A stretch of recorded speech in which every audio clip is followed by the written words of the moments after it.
Bonjour, aujourd'hui nous allons voir comment télécharger la distribution de ligne de commande de Ceylon et faire tourner notre premier programme Ceylon à partir de la ligne de commande. Allez, c'est parti.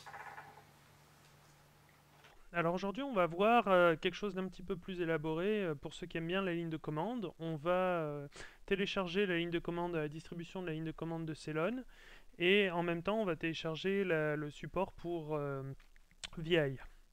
Alors première chose qu'on va faire, c'est qu'on va ouvrir le site CeylonLang et on va télécharger Ceylon, la distrib de la ligne de commande.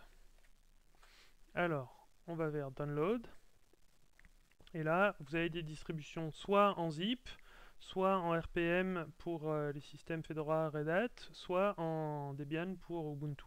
Alors si vous êtes sous OS X, ce sera Brew qui peut vous aider à installer, puis sinon pour tous ceux qui n'ont pas ces systèmes, vous prenez le zip et tout ira bien. Moi en l'occurrence, je vais prendre le point .deb, puisque je suis sous une Debian. Donc on attend que ça télécharge. Voilà, une fois que c'est téléchargé, maintenant on va l'installer.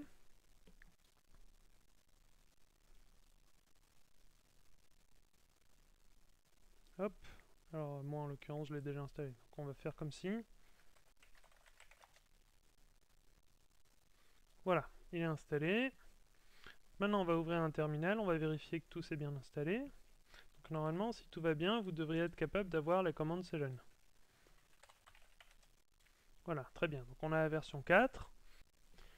Alors maintenant, ce qu'il va nous falloir, c'est un éditeur en ligne de commande. Si vous n'avez pas utilisé l'IDE de Ceylon, qui est basé sur Eclipse, comme on l'a vu dans une autre vidéo, là on va faire vraiment, on va rester en ligne de commande version hardcore, et puis on va télécharger un petit peu du support qu'on a pour avoir au moins la couleur sous VI. Alors on retourne sur le site de Ceylon, on va dans Learn, et là on a en dessous de Ceylon ID, donc pour ceux qui sont vraiment hardcore, hop, support pour VI, on clique le lien, et là on voit qu'il y a un repository à forker. Hop. Alors bientôt on l'inclura dans la distrib, hein. Pour l'instant c'est pas inclus. Donc on va faire un git clone de ce truc là.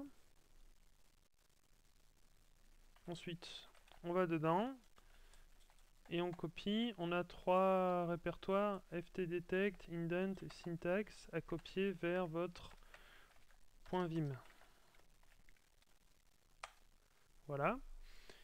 Donc maintenant on a le support dans VI. Qu'est-ce qu'on peut faire avec la ligne de commande de Ceylon?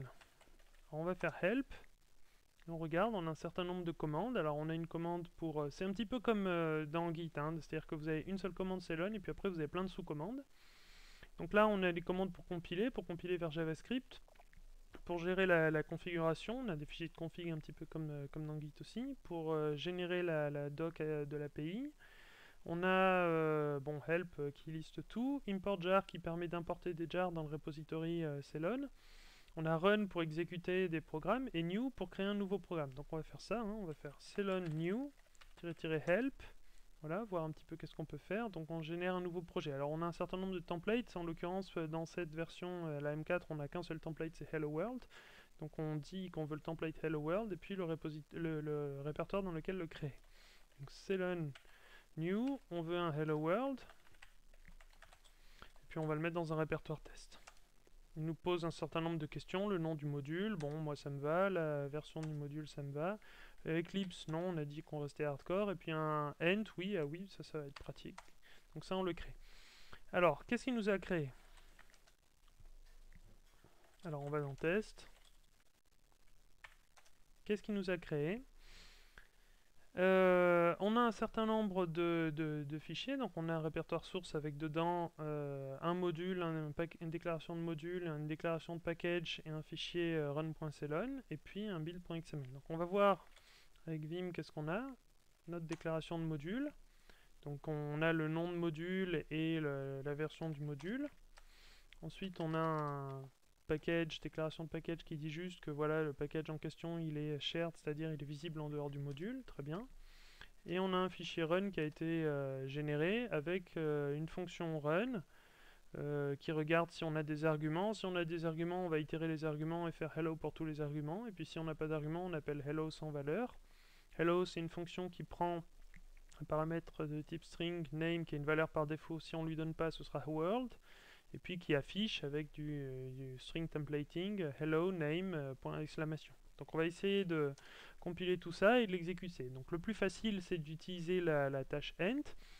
En l'occurrence, il y a un petit bug encore dans la génération du build.xml qui fait que il n'arrive pas bien à détecter l'endroit où a été installé Ceylon. Donc, si vous l'avez dézippé, donc là il va falloir le pointer vers le zip. Et puis sinon, en l'occurrence, sous Linux, sous Debian, c'est dans user share Ceylon et puis le numéro de version, donc 0.4.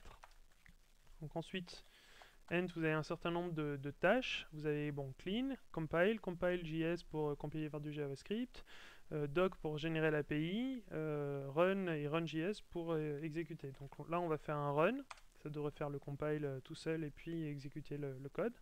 Donc là, on voit qu'on a compilé ce module et qu'on a exécuté. Ça nous a donné Hello World. Donc maintenant, si on veut recommencer à zéro, donc là on va voir qu'il a créé le repository de modules, modules dans lequel il a mis notre module avec le car, qui est l'archive qui contient le code compilé qui est un peu comme un jar, le .src qui est un zip qui contient toutes les sources, et puis un certain nombre de fichiers comme l'index, IDX et des signatures. Donc on va faire ent clean qui va en fait effacer ce répertoire modules. Donc là, on se retrouve avec la version du début. On va faire ceylon compile, si on veut le compiler, -help. Qu'est-ce qu'il nous dit? Il nous dit que, hop, il nous faut soit le nom de module, soit des noms de fichiers. Donc là, on va mettre des noms de modules, comme hello, comme examples hello world. Non, comme example, même. Voilà, on le compile. Et ensuite, on va l'exécuter, donc c'est ceylon run. On regarde un petit peu qu'est-ce qu'il veut, il nous donne un exemple, très bien. Donc c'est le nom de module / la version. Donc on retourne vers là, on change compile en run, et on rajoute 1.0.0 qui est la version qu'on a lancée. Donc là on a hello world, et puis hello everyone, si on passe des paramètres, voilà, ils seront interprétés. Et voilà. Vous pourrez trouver plus de vidéos sur notre site internet sur ceylon-lang.org ou sur notre channel YouTube. Merci, à bientôt.